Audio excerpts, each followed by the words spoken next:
Halo Tribuners, kembali lagi bersama saya Aswin Dumintan di acara Tribun Bakudapa. Dan kali ini kita akan berbincang-bincang terkait dengan perkawinan anak, kekerasan seksual, dan pelanggaran hak anak. Dan mungkin sebelum kita berbincang-bincang, saya ingatkan kepada para Tribuners untuk kita tetap mentaati akan protap kesehatan. Dan kita juga bertiga ini tetap memakai masker.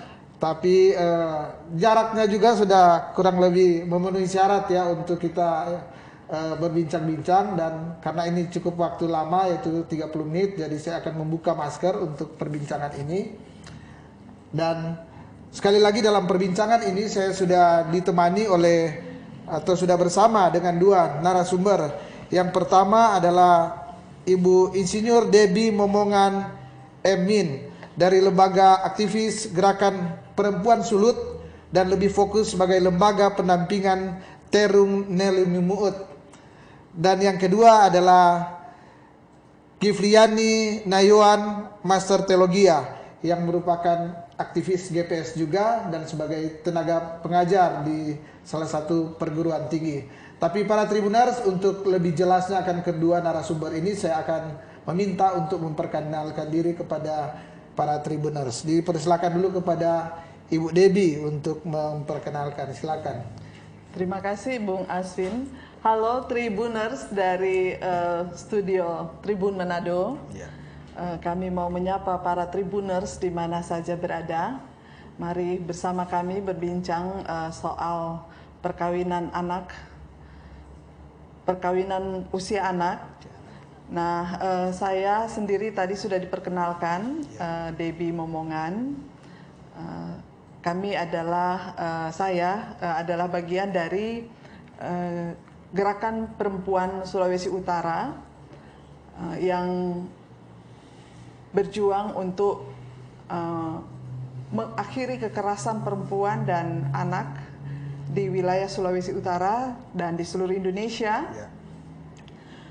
Juga menjadi aktivis pendampingan perempuan dan anak dari lembaga Terung Nelumi Muut yang sering kami sebut singkatkan dengan TELU, dikenal sebagai Teluk ya. TELU. Ya. TELU. Telu. Silakan kepada narasumber yang kedua, Ibu Gifliani Nayoan untuk. Ya, terima kasih Bung Aswin. Selamat Bakudapa. Salam Tabea Tribuners dimanapun berada. Tadi sudah disebutkan saya Gifliani Nayoan, biasa dipanggil Nina. Dan saya juga diajak untuk ikut berpartisipasi dalam Gerakan Perempuan Sulut. Dan ya, aktivitas sehari-hari sebagai tenaga pengajar di satu lembaga perguruan tinggi di Institut Negeri IAKN Manado. Dan saya ingin menyebutkan bahwa kehadiran GPS ya, Gerakan Perempuan Sulut ini sebagai sebuah gerakan yang mewadahi atau memayungi lembaga-lembaga dan juga individu-individu yang memiliki keprihatinan, kepedulian terhadap persoalan kekerasan yang dialami oleh kaum yang rentan, yaitu kaum perempuan dan kaum anak. Dan karena itu saya kira kehadiran GPS di tempat ini, saya dan Ibu Debbie yang juga bersama-sama dalam pergerakan Gerakan Perempuan Sulawesi Utara ini hadir untuk ikut menyuarakan, tidak hanya menunjukkan keprihatinan, tapi juga pada saat yang sama menunjukkan pembelaan dan berharap untuk turut serta dalam upaya mengadvokasi dan juga bahkan memulihkan hak-hak korban kekerasan kaum rentan, dalam hal ini kaum perempuan dan kaum anak. Ya, mungkin itu dulu perkenalan Bung Aswin. Ya, Tribuners, untuk menyingkat waktu kita akan langsung ke dalam perbincangan tema utama kita pada saat ini, yaitu perkawinan anak, kemudian kekerasan seksual dan pelanggaran hak anak. Mungkin saya akan ingin bertanya dulu ya pertama kali kepada Ibu Debbie. Ibu Debbie, terkait dengan perkawinan anak ini apa sih sebenarnya yang menjadi persoalan sehingga perkawinan anak ini ditentang atau oleh kaum GPS, oleh KPS mencoba untuk meminimalisir ya akan perkawinan anak ini. Apa kira-kira yang menjadi dampak-dampaknya mungkin, kemudian dengan hal-hal lain yang membuat perkawinan anak ini berusaha diturunkan?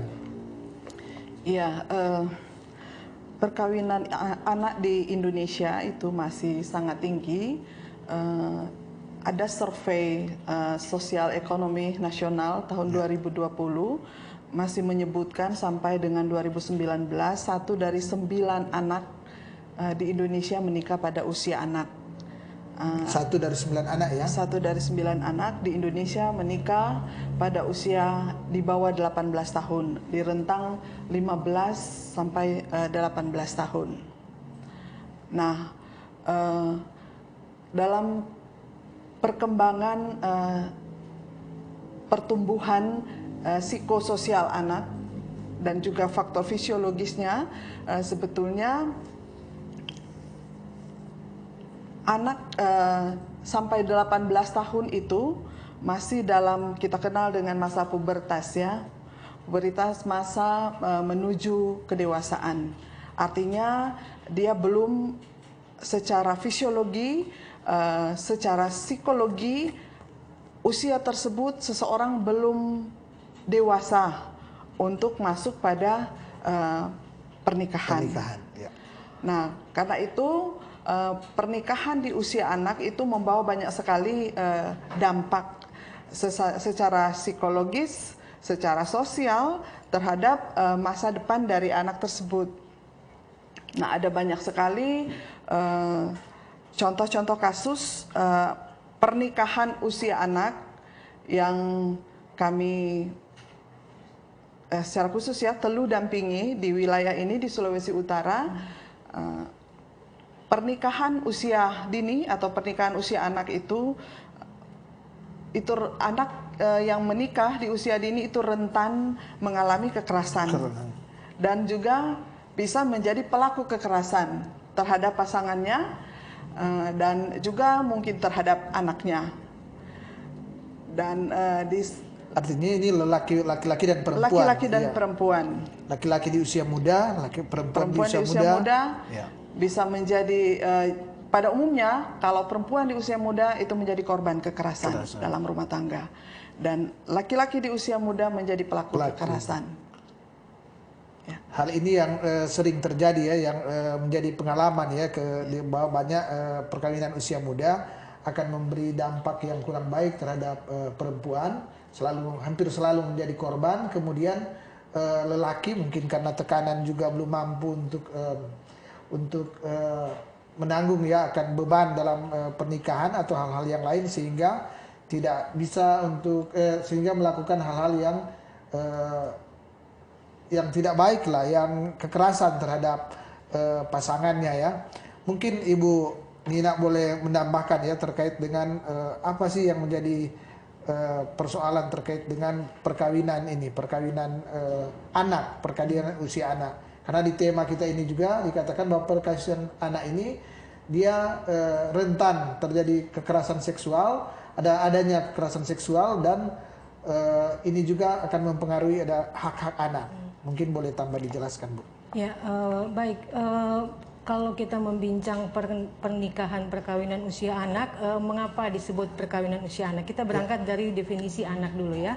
Karena di dalam Undang-Undang nomor 35 yang sebagai perubahan terhadap Undang-Undang nomor 23 tahun 2002 tentang perlindungan anak, di situ diatur tentang anak itu, definisi anak itu yang bagaimana. Jadi sebenarnya anak itu didefinisikan sebagai seseorang yang berusia belum mencapai 18 tahun. Ya, jadi termasuk anak yang ada dalam kandungan juga didefinisikan sebagai anak. Sehingga ketika praktik perkawinan itu terjadi kepada seorang yang berusia di bawah 18 tahun, nah itu akan dikategorikan sebagai perkawinan usia anak. Ya. Nah, tapi memang kemudian ada undang-undang perkawinan, yaitu Undang-Undang nomor 16 tahun 2019, itu sudah merupakan undang-undang hasil perubahan terhadap Undang-Undang Perkawinan nomor 1 tahun 74, di mana di situ juga diatur bahwa tentang perkawinan ini ya, perkawinan anak ini, di mana di situ ada semacam celah hukum, klausul di pasal 7 Undang-Undang Perkawinan itu yang mengatur bahwa perkawinan ada batas usia untuk perkawinan. Jadi di situ diatur batas perkawinan, batas minimal untuk perkawinan baik untuk perempuan dan laki-laki adalah usia 19 tahun. Nah, dalam Undang-Undang Nomor 1 Tahun 74 itu diatur batas minimal untuk perempuan 16 tahun. Tapi setelah yang sebelumnya ya, iya, yang sebelumnya, iya. ya. Tapi setelah perubahan tahun 2019 dikeluarkan Undang-Undang Nomor tahun 2009, Undang-Undang Nomor 16 tahun 2019 itu ada peningkatan batas minimal usia untuk perempuan. Kalau kaum laki-laki tetap di usia 19. Tapi untuk perempuan dari 16 ke 16 menjadi 19. Nah, tetapi dalam realitas yang terjadi sebenarnya kan harapan kita dengan kenaikan batas minimal ini seharusnya bisa terminimalisir ya kasus-kasus perkawinan usia anak. Tapi ternyata kalau kita melihat dalam catatan tahunan Komnas Perempuan yang di-launching baru-baru ini bulan Maret tahun 2021 ini, ada data yang menyebutkan ada terjadi kenaikan dari tahun 2019 ke tahun 2020. Jadi ditemukan data ini dikumpulkan dari pengadilan ya, pengadilan agama, karena memang undang-undang itu mengatur tentang dispensasi, ada perkara dispensasi. Jadi pihak yang ingin menikahkan anak dimungkinkan untuk usia yang belum memenuhi 19 tahun itu dimungkinkan dalam hukum perkawinan yang nomor 16 2019 dengan memenuhi syarat-syarat dan keluarga harus mengajukan ke pengadilan. Nah, Komnas menemukan data di pengadilan baik pengadilan agama maupun pengadilan negeri, ternyata kasus dispensasi ini terjadi peningkatan. Di tahun 2019 itu sekitar 23.126 kasus. Nah, di tahun 2020 terjadi peningkatan menjadi 61.000 lebih. 3 kali lipat. 3 kali lipat ya. Ini ada apa? Ini kan harus menjadi pertanyaan. Kenapa terjadi peningkatan? Padahal sudah ada perubahan undang-undang perkawinan tahun 2019. Ini kan pertanyaan besar yang harus dijawab. Mengapa terjadi peningkatan? Mengapa justru tidak terjadi penurunan angka perkawinan anak? Nah, tentu ini harus dikaji dari berbagai aspek ya. Tidak bisa hanya kita melihat dari salah satu aspek, apakah aspek budaya, sosial, ekonomi, dan ada banyak aspek yang berpengaruh yang harus dikaji di sini. Ini kenapa di undang-undang itu ada celah memberikan dispensasi bisa menikah di bawah 19 tahun. Kan undang-undang kan mengatur bahwa 19 tahun, tapi tadi dikatakan di pasal berapa? 7 dia ada celah. 7, ada celah untuk bisa menikah di bawah itu. Kira-kira historisnya apa sehingga ada celah sengaja dikeluarkan itu? Artinya ini tidak membolehkan tapi memberikan kelonggaran kan? Maknanya kan begitu, ada kelonggaran karena mungkin hal-hal apa sehingga para pemangku kepentingan atau yang pembuat undang-undang ini memberikan celah. Saya kira klausul ini sudah ada dari Undang-Undang Nomor 174, tapi tentu ini pertanyaan yang perlu dijawab oleh orang hukum ya yang lebih paham. Tapi memang kalau kita melihat hukum ini kan dilahirkan berangkat dari konteks ya. Nah, memang kalau kita melihat dalam kenyataan lalu menjadi pertanyaan kalau memang terjadi memang sudah tidak bisa ada anak-anak anak-anak yang memang masih berusia anak tapi lalu mereka terjebak dalam kebanyakan kasus yang ditemukan adalah kehamilan di luar nikah.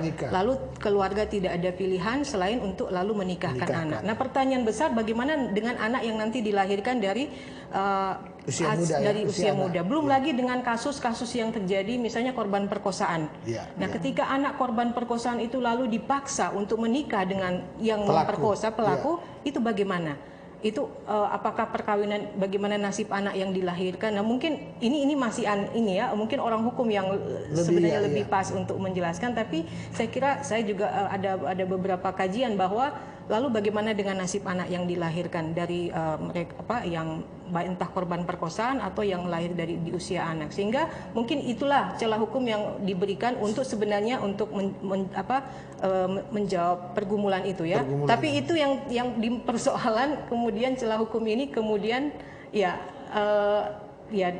data kajian belum lama ini menunjukkan dari catatan tahunan Komnas Perempuan meningkat. Celah itu yang dipakai untuk disalahgunakan untuk maksud yang sebenarnya tidak melanggar hukum undang-undang perkawinan. Legitimasi ya. Bu, ini kan Ibu Debbie kan lebih ke pendampingan. Selama ini ada tidak pengalaman-pengalaman di Sulawesi Utara, misalnya orang tua masih memaksakan anak untuk menikah dengan kan kalau cerita-cerita di film atau di ini ada perjodohan-perjodohan. Jadi ada beberapa kultur di Indonesia ini kan ada banyak suku, banyak adat, banyak kebiasaan dan banyak juga adat kebiasaan, kultur yang mendukung akan pernikahan atau perkawinan di usia muda. Kalau di Surut sendiri bagaimana? Apakah ada kultur atau ada keluarga atau apa yang mendukung sehingga masih mendukung ini pernikahan usia muda atau usia anak? Bagaimana, Bu? Nah, saya kebetulan banyak di lapangan ya. Kalau secara kultural di Sulawesi Utara sebetulnya tidak ada yang melegitimasi sebetulnya ya perkawinan, tidak ada budaya yang mengatur usia perkawinan anak, usia perkawinan, maaf. Nah, tapi pemahaman masyarakat pada umumnya, apalagi di pedesaan, yang saya lihat, anak-anak itu begitu mereka masuk masa pubertas, masa ketika anak perempuan mulai menstruasi, oleh masyarakat itu dianggap dia sudah bisa menikah, dewasa, sudah bisa menikah. Banyak faktor sebetulnya memang yang menjadi sebetulnya pendorong terjadinya pernikahan usia anak di pedesaan. Terutama saya melihat pertama pemahaman masyarakat tentang anak itu ketika dia sudah menstruasi, anak perempuan dan anak laki-laki begitu akil balik ya di usia 14 tahun dianggap sudah dewasa, dan biasa anak mulai bergaul, saling kenal dengan lawan jenisnya, dan di masyarakat itu sudah diterima anak-anak berusia begitu boleh bergaul dan bahkan menikah. Nah, hal-hal lain yang mendorong saya melihat di pedesaan, misalnya di pesisir pantai apa sana, Lembean Kora-Kora sana, kami pernah bertugas di sana. Umumnya anak perempuan menikah di usia 15 tahun. Dan itu memang banyak kali pernikahan karena ya married by accident ya. Jadi sudah mereka dengan sengaja melakukan hubungan intim dan kemudian dengan terpaksa harus dinikahkan. Dan pengalaman-pengalaman lapangan kami melihat bahwa memang di situ sebetulnya ketika seseorang yang masih pada usia anak mau menikah, secara hukum memang sudah diatur anak seseorang dikatakan dewasa atau menikah pada usia 19 tahun. Nah, ada piranti-piranti yang harus mereka lewati dalam kehidupan sosial masyarakat yang harusnya menjadi pencegah gitu ya. Jadi yang sebetulnya tidak itu, misalnya kalau mau menikah kan mereka harus berurusan dengan pimpinan agama. Iya, tokoh-tokoh agama. Tetapi ya ini saya secara secara sosial masyarakat di pedesaan, di kota-kota juga sampai sekarang dalam kehidupan beragama menerima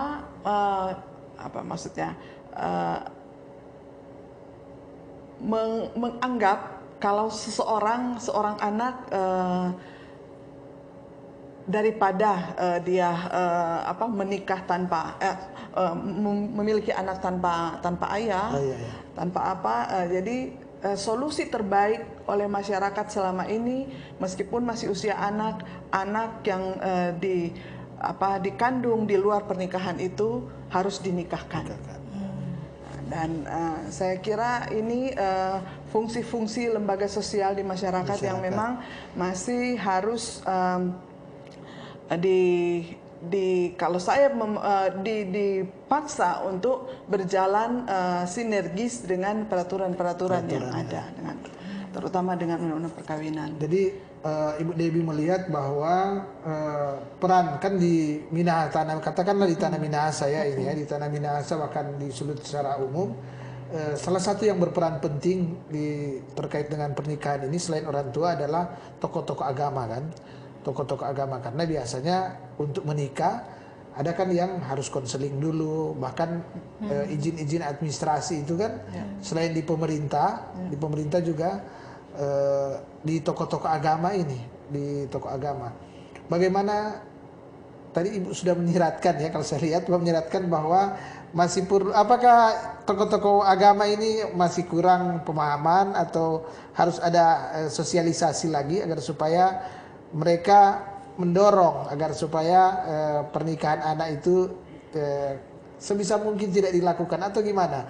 Mungkin harus ada kegiatan-kegiatan diskusi dengan pemimpin agama, pemimpin masyarakat ya, dari sekitar kepala lingkungan, karena kepala lingkungan saya tahu kalau di kampung-kampung juga dianggap tokoh untuk hal-hal yang seperti ini, bisa diajak oleh orang tua untuk diskusi kan. Diskusi atau bagaimana Ibu melihat untuk ini? Tujuan saya adalah bagaimana untuk meminimalisirkan ini pernikahan di usia anak. Bagaimana? Iya, saya kira hal itu penting. Sosialisasi tentang undang-undang perkawinan di masyarakat itu penting sekali. Mulai dari tokoh-tokoh masyarakat dan lembaga agama yang ada di komunitas-komunitas. Karena selalu terjadi seperti itu.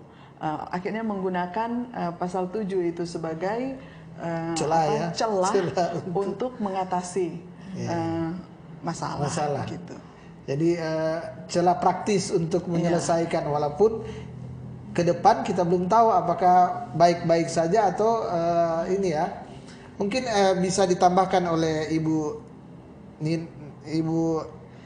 Nina ya, Ibu Nina, bagaimana terkait dengan hal ini? Artinya ternyata dari pihak tokoh agama, tokoh masyarakat mungkin ada boleh dikata belum optimal dalam hal untuk mensosialisasikan bagaimana menikah harus di usia yang matang, di usia yang siap, sudah mungkin boleh dikata misalnya kedua pasangan ini sudah siap, sudah ada pekerjaan yang tetap, kemudian secara psikis ya sudah siap, atau bagaimana Bu? Ada perspektif lain? Iya, saya setuju ya. Saya kira persoalan pemahaman tentang pernikahan anak ini memang penting untuk disadari, dan tidak hanya sosialisasi tentang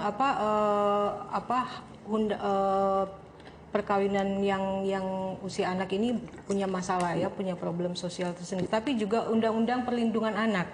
Itu penting karena dalam Undang-Undang Perlindungan Anak itu yang sudah ada terbaru 35 tahun 2014, di situ diatur hak anak. Ada 10 hak dasar anak, dan hak anak untuk mendapatkan pendidikan, untuk mendapatkan kesehatan, hak untuk bermain, dan termasuk hak untuk berpartisipasi, dan juga hak tentang identitas di situ diatur ya. Jadi hak berhubungan dengan kelangsungan hidup, berhubungan dengan tumbuh kembang anak. Nah, jadi yang menjadi persoalan kan di sini karena usia anak ini pada periode tadi sudah Ibu Debbie sampaikan, masa pubertas ya, tahun umur 10 sampai 18-19 itu adalah masa tumbuh kembang anak.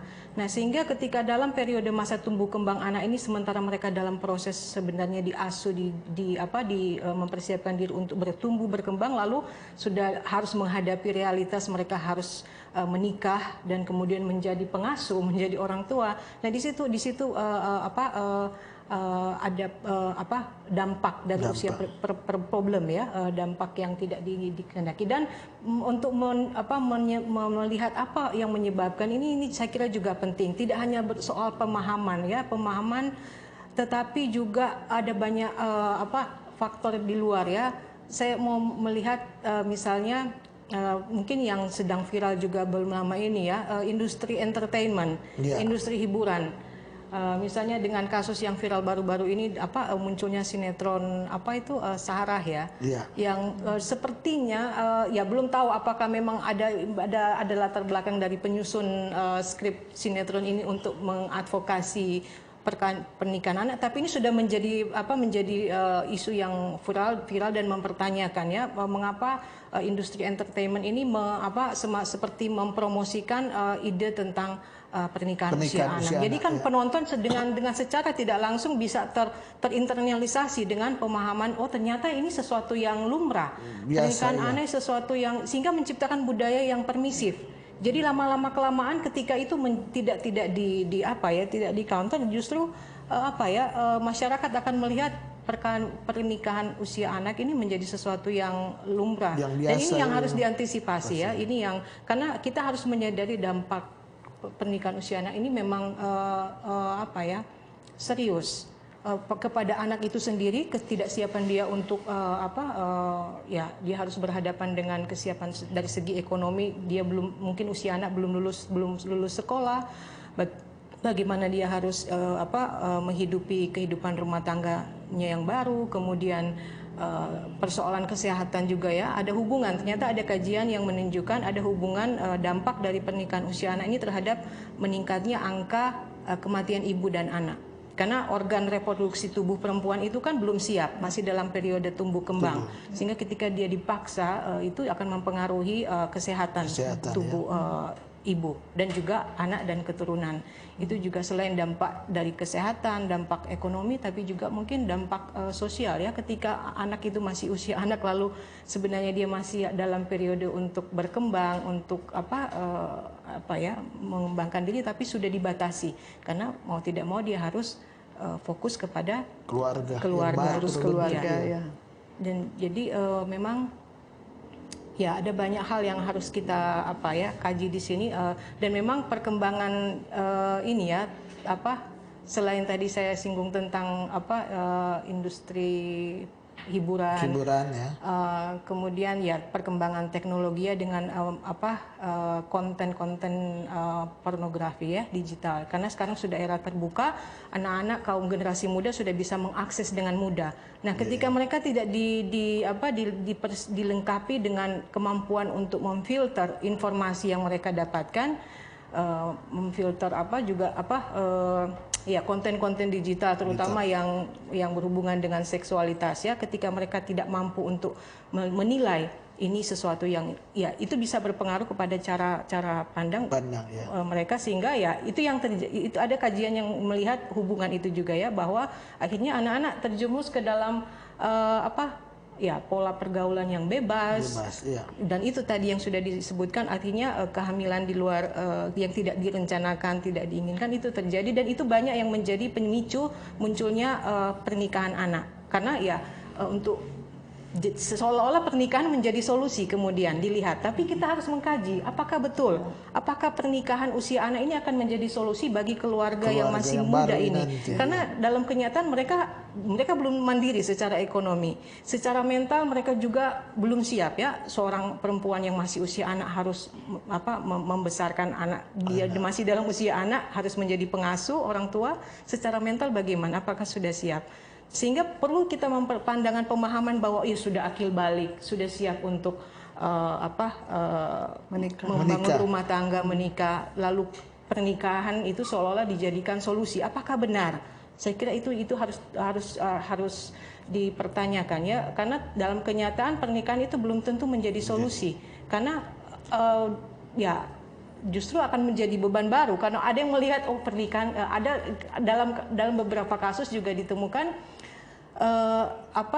anak perempuan itu cepat-cepat dinikahkan dalam konteks budaya masyarakat tertentu ya, dengan pemahaman bahwa ya supaya tidak jadi beban ekonomi bagi keluarga. Nah ini kan pemahaman yang juga perlu diantisipasi ya, perlu diatasi.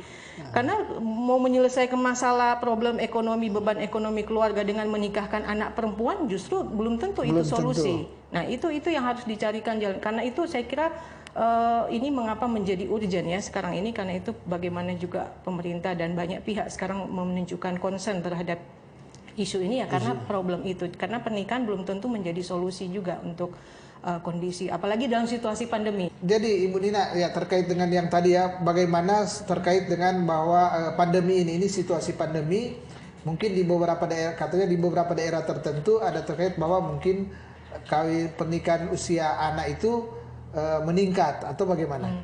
Ya, saya melihat data dari Komisi Perlindungan Anak Indonesia (KPAI) ya, yang menyebutkan bahwa dalam periode pandemi ini sampai Februari tahun 2021 masuk banyak pelaporan-pelaporan yang muncul, tapi terutama pelaporan tentang anak yang putus sekolah, karena dalam situasi pandemi ini dengan program pembelajaran jarak jauh, kemudian situasi perekonomian juga sebagai dampak dari situasi pandemi, ada banyak pergumulan anggota keluarga dengan bagaimana bisa membayar uang sekolah.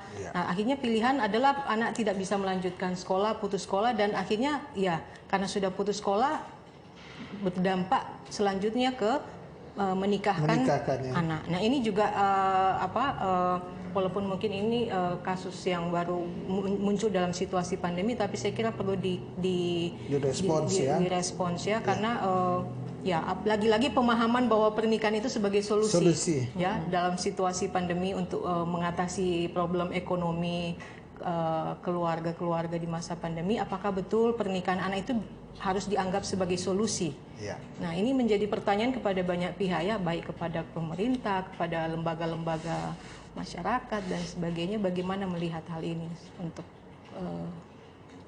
Ya, saya beralih ke Ibu Dewi. Bu Dewi, ini dari tadi kita sudah berbicara bagaimana mencoba mengatasi ya, dan Ibu Dewi ini berpengalaman ya dalam pendampingan terkait dengan pernikahan usia dini. Melihat hal ini kira-kira apa sebenarnya yang menjadi tawaran solusi apa yang harus dilakukan sehingga pernikahan dini, target kita kan tidak ada, tapi meminimalisir bagaimana? Iya, saya kira pertama ini target solusi kita adalah penguatan dari aspek hukum tentang undang-undang pernikahan itu, untuk undang-undang perkawinan, bahwa betul ada pasal 7 ya yang menjadi celah yang selalu dimanfaatkan oleh itu. Nah, bagaimana para penegak hukum dan lembaga-lembaga agama yang mengawinkan anak-anak sebelum di usia pernikahan itu benar-benar tidak menyembunyikan data. Karena begini, saya melihat di beberapa komunitas kita, misalnya ada bulan lalu ini ada dua itu di keluarga terdekat saya juga mengalami hal itu, dan orang tua untuk menikahkan anak-anak mereka di usia belum usia menikah, ya. Jadi mereka mengurus menggunakan celah pasal 7 di Undang-Undang Perkawinan itu dengan proses pengadilannya, dan itu selalu ditempuh. Itu diusulkan selalu dari saat mereka mengurus administrasi perkawinan di kelurahan, di desa, dan kemudian ke agama. Bahkan saya dengar ada ini kan, ada usia yang dijadikan lebih tua supaya itu bisa maksudnya. Jadi menyembunyikan data yang sesungguhnya dengan menaikkan usia. Iya kan, banyak itu sudah menjadi rahasia umum kan, gitu. Ada usia 15 sengaja dibuat jadi 17 atau 18 agar supaya tidak lagi izin pengadilan, atau itu sudah bisa menikah.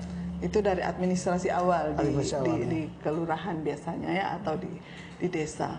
Tapi kemudian bagaimana sebetulnya pendidikan penyadaran kepada publik kepada tentang ini masa tumbuh kembang anak, hak-hak anak, bagaimana negara ini sebetulnya punya undang-undang yang melindungi anak, itu belum tersosialisasi dengan baik di masyarakat. Apa saja hak-hak anak, dan bagaimana orang tua, bagaimana keluarga, bagaimana komunitas melindungi hak-hak anak tersebut, memenuhkan hak-hak anak tersebut.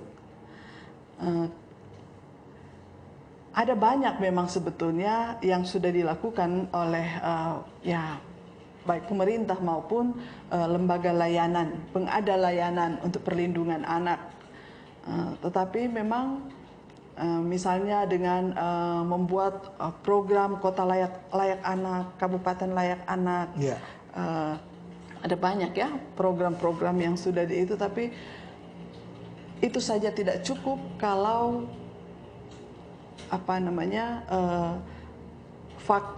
aspek hukum ini tidak benar-benar dijalankan.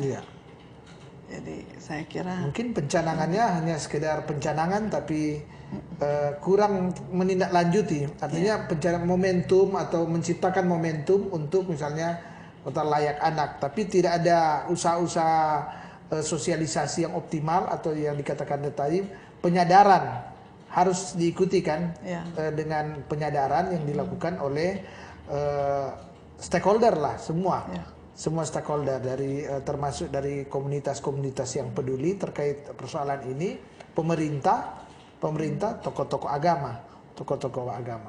Mungkin ada tambahan dari Ibu Nina terkait hal ini. Saya mau melihat juga tidak hanya dari perspektif hak anak ya, yang sebagaimana diatur dalam Undang-Undang Perlindungan Anak, tapi kita juga melihat kasus atau praktik pernikahan anak ini dalam konteks kekerasan seksual. Nah ini Gerakan Perempuan di Sulut juga bersama-sama dengan saya kira banyak elemen-elemen di masyarakat ya concern dengan persoalan kekerasan seksual, dan dalam sebenarnya rancangan undang-undang penghapusan kekerasan seksual yang dalam periode lalu, kalau sekarang kan masih dalam proses dibahas ya, diharapkan sudah segera dibahas oleh pihak DPR. Di dalam rancangan undang-undang itu juga ada unsur pemaksaan perkawinan. Nah, kita perlu melihat perkawinan anak ini juga bisa masuk dalam unsur pemaksaan perkawinan, ya. Karena kalau anak itu tidak punya tidak setuju ya dengan perkawinan itu lalu dipaksakan dia untuk menikah, itu berarti ada unsur pemaksaan, dan dalam rancangan undang-undang penghapusan kekerasan seksual itu juga diatur di situ. Sehingga saya kira untuk masalah penanganan secara hukum ya. Kalau tadi bicara celah hukum dalam undang-undang perkawinan, dan mungkin kita melihat dalam undang-undang perlindungan anak juga itu sebenarnya harusnya diatur ya. Tapi dalam rancangan undang-undang penghapusan kekerasan seksual ini akan lebih tegas saya kira untuk menyoroti isu ini. Sehingga itu yang sekarang ini sedang terus dikampanyekan, dan harapan besar dari Gerakan Perempuan Sulut dan banyak elemen di masyarakat bahwa pembuat kebijakan bisa segera merancang dan membahas ya. Sekarang kan dalam proses ya merancang. Kan draftnya sudah ada kan? Terakhir saya dengar masih dalam proses untuk dirancang ya. Mudah-mudahan sudah ada, dan mereka sudah masuk dalam proses pembahasan. Karena itu yang kita harapkan tahun 2021 ini, karena sudah masuk prolegnas prioritas, mudah-mudahan bisa mencapai pengesahan pada tahun 2021. Itu yang menjadi harapan besar dari saya kira Gerakan Perempuan Sulut juga, supaya problem kekerasan seksual tadi sudah disinggung tentang bagaimana menciptakan lingkungan kota yang layak anak, ya itu menjadi program pemerintah saya kira. Nah baru-baru ini kita di Manado juga mendengar berita ya tentang kasus pemerkosaan anak berusia 15 tahun ya. Dan dia memiliki, bayangkan, kerentanan yang berlapis-lapis. Sudah usia anak, sudah perempuan, sudah disabilitas.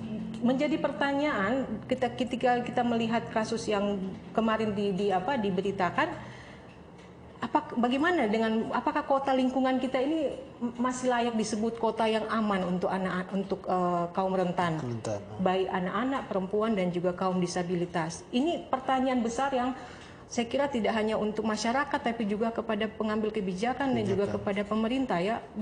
Bagaimana kita mau menciptakan kota Manado ini atau provinsi Sulawesi Utara, dan mungkin secara dalam konteks lebih luas negara ini menjadi lingkungan yang terbebas dari kekerasan dan perkosaan kepada kaum yang rentan. Nah, karena itu kalau kita melihat juga masalah ini dari perspektif kekerasan seksual, karena itu kebutuhan untuk ada sebuah aturan hukum, instrumen hukum untuk bisa dihadirkan di negeri ini, saya kira itu juga bisa menjadi solusi yang karena kita negara hukum Negara ya. Jadi hukum. saya kira ketika instrumen hukum itu ada, saya kira itu juga menjadi harapan besar, itu bisa diharapkan bisa ikut, karena dalam instrumen hukum itu tidak hanya mengatasi ya, tapi juga di situ ada aspek pemulihan korban. Itu yang saya kira mungkin kurang dari instrumen hukum yang ada selama ini, aspek perlindungan dan pemulihan korban, hak-hak korban yang belum tersedia. Sehingga dengan rancangan undang-undang ini, penghapusan kekerasan seksual, kami sangat berharap bahwa hak dari para korban kekerasan itu bisa dipulihkan, perlindungan yang seutuhnya bisa mereka terima ya dari pemerintah dan dari masyarakat. Ya, saya kira menambahkan dalam rancangan undang-undang penghapusan kekerasan seksual itu sudah sampai, sebetulnya saya sudah sempat membaca draftnya, itu sudah sampai pada aspek pemulihan korban. Pemulihan korban ada ya. Dan karena itu memang GPS juga sekarang ini mendesak ya pemerintah untuk segera mensahkan, karena proses pembahasan sudah panjang sekali, sudah 2 tahun kalau tidak salah di DPR, dan kita berharap tahun ini undang-undang tersebut bisa disahkan.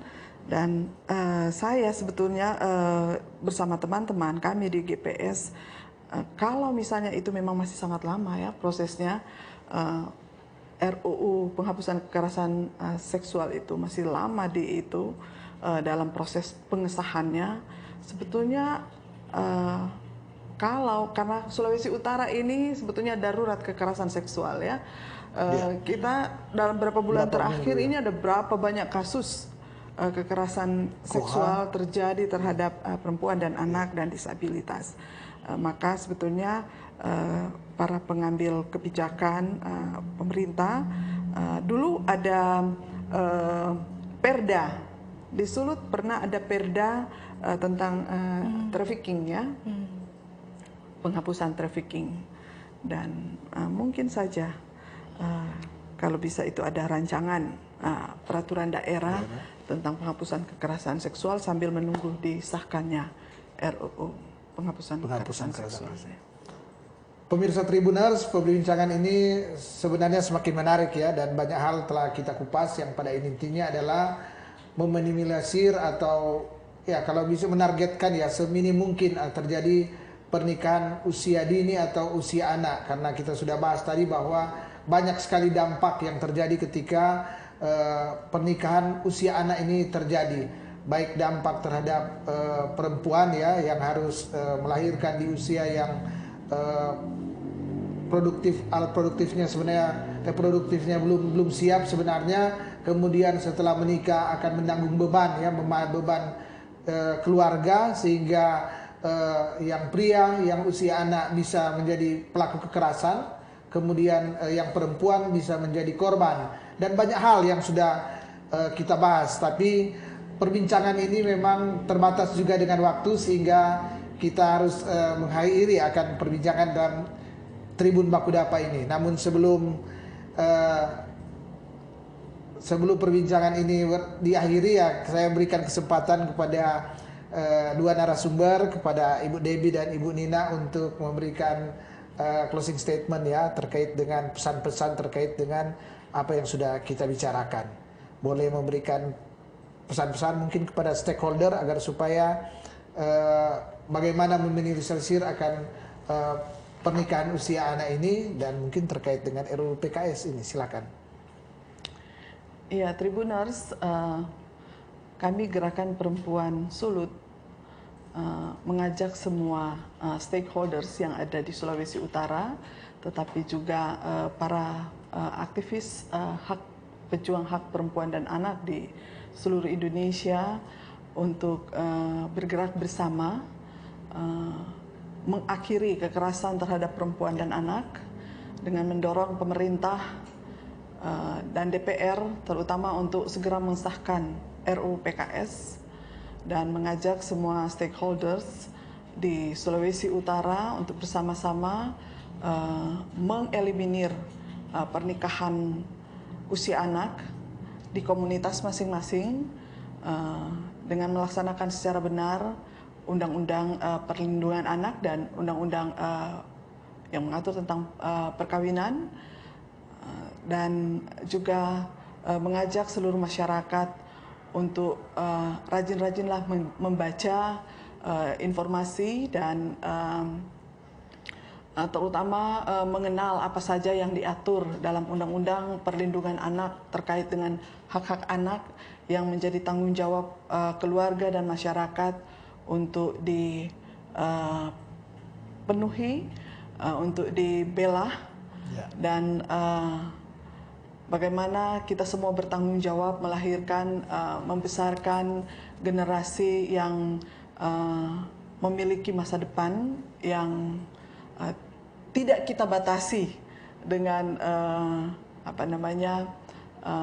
tujuan membesarkan anak untuk kemudian tujuan akhirnya adalah menikah saja. Ya. Ibu Nina, silakan. Ya, pertama-tama saya kira saya ingin memberikan apresiasi penghargaan untuk Media Tribun ya, Media Tribun yang sudah memberikan ruang untuk tidak hanya sebagai media informasi tapi juga ikut serta dalam menginformasikan kepada publik tentang pentingnya kesadaran kepedulian terhadap problem sosial ini, tentang menghargai hak-hak anak, menghargai hak-hak kaum yang rentan, kaum perempuan dan kaum anak. Dan karena itu saya kira terima kasih untuk Media Tribun. Dan yang berikut saya kira tadi sudah disampaikan oleh Ibu Debbie tentang harapan untuk mendorong pengesahan rancangan undang-undang penghapusan kekerasan seksual ya. Itu juga saya kira bersama-sama dengan Gerakan Perempuan Sulut saya juga ikut menyerukan kepada tidak hanya masyarakat tapi juga pemerintah dan terutama pembuat kebijakan untuk tetap konsisten dengan menjaga komitmen untuk menjamin perlindungan bagi anak-anak dan kaum yang rentan termasuk kaum perempuan.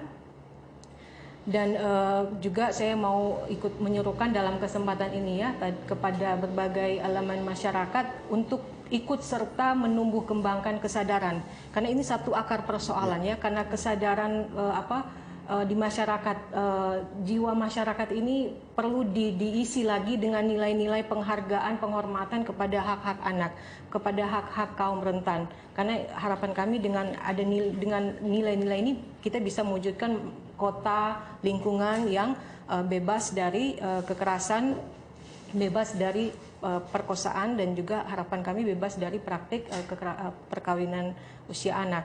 Nah, salah satu juga mungkin langkah